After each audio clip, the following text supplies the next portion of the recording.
Do you want to work with your tenants if they run into problems? So you've got a good tenant. They've been, paying the bills. They're not destroying the place. They lose their job.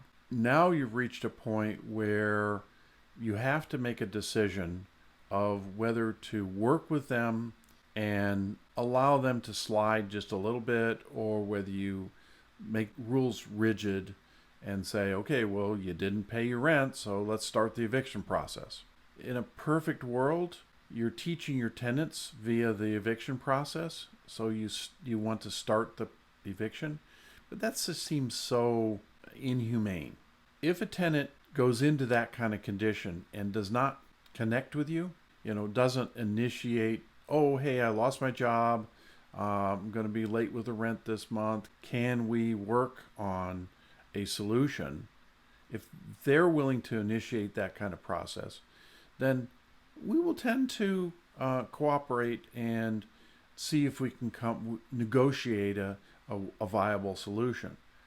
Sometimes it's getting help from other friends and relatives. Sometimes it's deferring one payment. They still have to pay the late fee.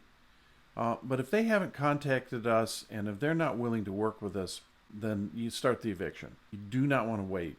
In general, once a tenant gets past 1 full month's worth of back rent, you get into that second month, they'll never catch up. It's sad, but so many people are living paycheck to paycheck. And so if they do get behind, I've seen situations where people were 9 months behind. They hadn't paid anything for 9 months. And, that hurts them as much as it hurts you. They need to understand that, they have to pay their bills and that we have bills too. The bank doesn't care that your tenant didn't pay you. In fact, then the bank doesn't even care whether you have a tenant or not. You're paying the bill. Any utilities that are in your name, taxes. These are things that initiate where those entities, the banks, the county, the city, they'll take the property from you. Some tenants understand, but most tenants think, oh, I just gave you $700. You just made $700 worth of profit. Obviously that is not true. You have expenses, you have mortgages, you have taxes, insurance. If you initiate the eviction process, many tenants are going to go, oh, I'll go find some money from someplace.